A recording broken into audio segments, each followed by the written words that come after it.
அனைவருக்கும் வணக்கம். போன பதிவில் முன்னோர்கள் செய்த பாப புண்ணியங்கள் கர்மா என்கின்ற வகையில் அந்த பரம்பரையில் பிறக்கக்கூடிய குழந்தைக்கு இயற்கையே அளிக்கும்னு நம்ம பார்த்தோம் இல்லையா? நம்ம எல்லாருக்கும் தோணும், பாவம், பூமிக்கு எதுவுமே அறியாத வரக்கூடிய ஒரு சிசு அந்த குடும்பத்தில் யார் யார் என்ன பாவ புண்ணியமெல்லாம் பண்ணியிருக்காளோ அதெல்லாம் சுமக்க வேண்டியிருக்கேன்னு நம்ம மனசு பாரம் ஆயிடுது இல்லையா? அப்படி நினைக்க வேண்டாம். சில குடும்பம் நிறைய தான தர்மம் பண்ணியிருக்கும், ஒழுக்கமாக தன்னுடைய குடும்பத்தை பார்த்து வளர்த்ததா இருக்கும். அதே மாதிரி அப்பா அம்மாவுக்கு மரியாதை கொடுத்து வளர்ந்த குடும்பமாக இருந்திருக்கும்.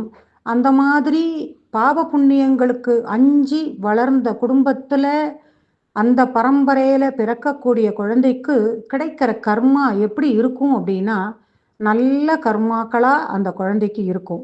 எப்படின்னா அந்த அதிர்வலைகள் இந்த குழந்தைக்கு எப்படி கொடுக்குங்கிறத பார்ப்போமா? ஆரோக்கியமான குழந்தையா அது வளரும். அப்பா அம்மாவுடைய ஆதரவு அந்த குழந்தைக்கு எப்பயும் இருக்கும். தாத்தா பாட்டியோட சேர்ந்து வாழக்கூடிய கொடுப்பினை அந்த குழந்தைக்கு இருக்கும். அதே மாதிரி சொந்த பந்தங்களை அரவணைச்சு போகக்கூடிய குடும்பமாக இருக்கும். நல்ல படிப்பு, நல்ல ஒழுக்கம், படித்து முடிச்சுதா நல்ல வேலை, வீடு வாசல் எல்லாம் அந்த குழந்தைக்கு இயற்கையாகவே அமையிறது. நல்ல இடத்துல திருமணம், காலதாமதம் இல்லாத குழந்தை பேரு அப்படின்னு அந்த குழந்தையுடைய வாழ்க்கை ஏறுமுகமாகவே போகும்.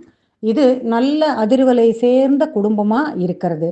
இதே முன்னோர்கள் செய்த கர்மால பாவ கர்மா நிறைய அனுபவிச்சு அப்படி இருக்கக்கூடிய குடும்பத்தில் ஒரு குழந்தை பிறந்திருக்கு அப்படின்னா அந்த குழந்தைக்கு வியாதி படுத்தும், குடும்பத்தில் தரித்திர நிலை இருக்கும், கணவன் மனைவிக்குள்ள எப்போ பார்த்தாலும் சண்டை சச்சரவுகள் இருக்கும், சொந்த பந்தங்களை அனுசரித்து போகணுங்கிற எண்ணம் இருக்காது, குழந்தைய நல்லபடியாக பார்த்து வளர்க்கணுங்கிற எண்ணம் இருக்காது. அதனால் அந்த குழந்தை ஒழுக்கம் இல்லாமல் பெத்தவா பேச்சை கேட்காம இருக்கும். வயதான தாய் தந்தையரை பராமரிக்காத குணம் உள்ளவாளா அந்த குடும்பத்தில் இருக்கா அப்படின்னா அந்த குழந்தை அதை பார்த்து வளரும் பொழுது அந்த குழந்தைக்கு சரியானபடி ஒரு அன்பு செலுத்தணும், நம்ம பாட்டி தாத்தா நம்ம அப்பா அம்மாவை பத்திரமா பார்த்துக்கணுங்கிற எண்ணம் எல்லாம் இருக்காது. ஏன் அப்படின்னா அந்த குழந்தை எதை பார்த்து வளர்றது? தன் தாய் தந்தை அவளுடைய அப்பா அம்மாவை சரியானபடி பார்க்கறாளாங்கிறத அந்த குழந்தை பார்த்துட்டே தானே இருக்கும். அப்போது அந்த குழந்தை தனக்கு என்ன கிடைக்கிறதோ நம்ம பார்த்துட்டு போயிட்டே இருக்கலாம் அப்படிங்கிற எண்ணத்தில் தான் இருக்கும். இந்த மாதிரி இருக்கிற குடும்பத்தில் ஜோசியக்காரர்கிட்ட கொண்டு போய் இந்த ஜாதகத்தை காட்டுவோம், ரொம்ப கஷ்டப்படுறோம், பையன் சரியானபடி படிக்க மாட்டேங்கிறான், ஒழுக்கம் இல்லாமல் இருக்கான், சொன்ன பேச்சை கேட்க மாட்டேங்கிறான்னு கொண்டு போய் காட்டுற அப்படின்னா அந்த ஜாதகத்தை பார்த்துட்டு ஜோசியர் என்ன சொல்லுவார்? ஒரு 25 வயசுக்கு மேலே அவன் நன்னாயிடுவான், அதுக்கப்புறம்தான் தனக்கானது என்னங்கிறதெல்லாம் அவனுக்கு புரியுங்கிற மாதிரி ஜோசியர் சொல்லி அனுப்பிடுவார். 25 வயசு வரையிலும் அவன் இப்படி தான் இருப்பான், அதுக்கப்புறம் மாறிடுவான் அப்படின்னு ஒரு அப்பா அம்மா நினைக்கிறானா அது ஒரு முட்டாள்தனம். சின்ன வயசுல என்ன குழந்தைக்கு பதியறதோ எப்படி வளர்றதோ அதே தான் 25 வயசுலையும் இருக்கும். ஆக நம்ம குடும்பத்தில் ஒரு குழந்தைய கொண்டு வரோம் அப்படின்னா அந்த குழந்தைய நன்னா வளர்க்க முடியுங்கிற நம்பிக்கை இருந்தால் மாத்திரம்தான் குழந்தை பெற்றுக்கணும். அப்படி கஷ்டமாக இருக்குது, குழந்தைக்கு வியாதிப்படுத்துறது, குடும்பத்தில் நிம்மதி இல்லை அப்படின்னா முதல்ல மனமாற்றம் யார்கிட்ட வரணும் அப்படின்னா பெத்தவா கிட்ட வரணும். அவளுக்குள்ள தன்னுடைய அப்பா அம்மாவை நன்னா பார்த்துக்கணும், வயசானவாளை தவிக்க விடக்கூடாதுங்கிற எண்ணம் முதல்ல வரணும். அடுத்ததா வர வேண்டிய விஷயம் எது அப்படின்னா தன்னுடைய குடும்பத்தில் அதற்கு முன் வாழ்ந்த மக்கள் இருக்கா இல்லையா, அவளுக்கெல்லாம் சரியானபடி திதி காரியங்கள்லாம் செய்யறோமாங்கிறத பார்க்கணும்.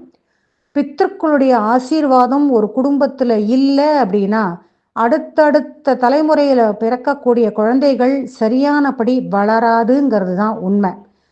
அந்த குடும்பம் நிம்மதி அமைதி அதெல்லாம் இல்லாமல் தான் இருக்கும்.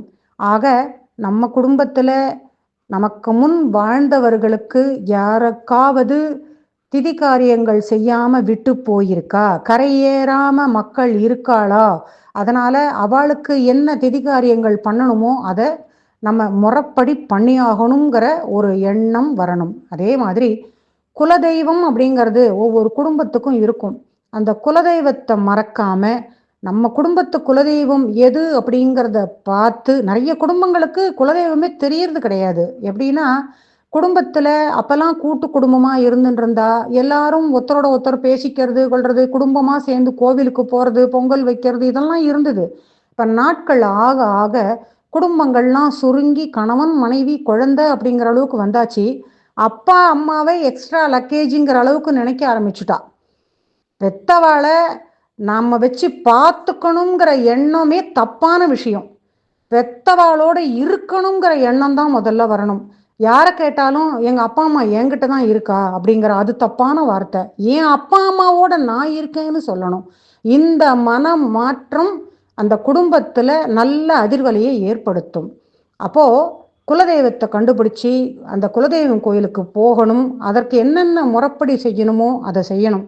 இந்த ரெண்டு விஷயத்தையும் செய்ய ஆரம்பிச்சாலே அந்த படிக்காத இருக்கான், ஒழுக்கமில்லாத பையனா இருக்கான்லாம் நம்ம கவலைப்படுறோம் இல்லையா?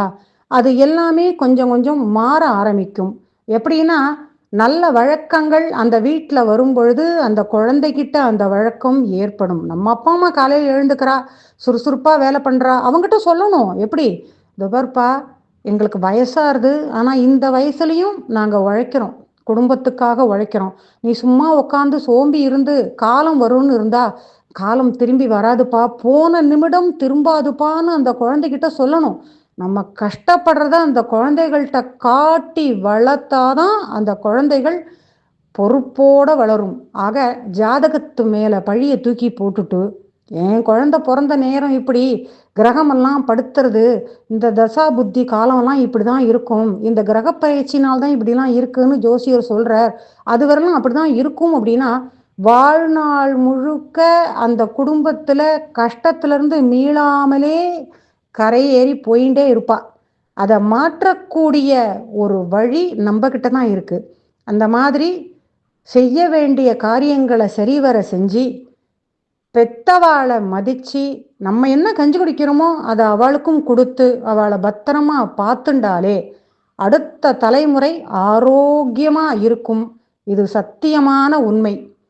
டிஎன்ஏ ஜோதிடம் எதை சொல்றது அப்படின்னா, நம்ம மன மாற்றம் தான் நம்ம கர்மாவை கழிக்கக்கூடிய ஒரே வழி. எப்பேற்பட்ட பாவ கர்மாக்கள் இருந்தாலும் நம்ம செய்யறது சரிதானா, இதை செஞ்சா யாருக்கும் பாதிப்பு ஏற்படாதா, இதை செய்யும் பொழுது நம்ம தலைமுறை நன்னா இருந்து அடுத்த தலைமுறையும் அந்த நல்ல விஷயத்தை எடுத்துக்குமாங்கிறத பார்த்தாலே அந்த குடும்பம் முன்னுக்கு வந்துடும். இதைத்தான் டிஎன்ஏ ஜோதிடம் சொல்றது.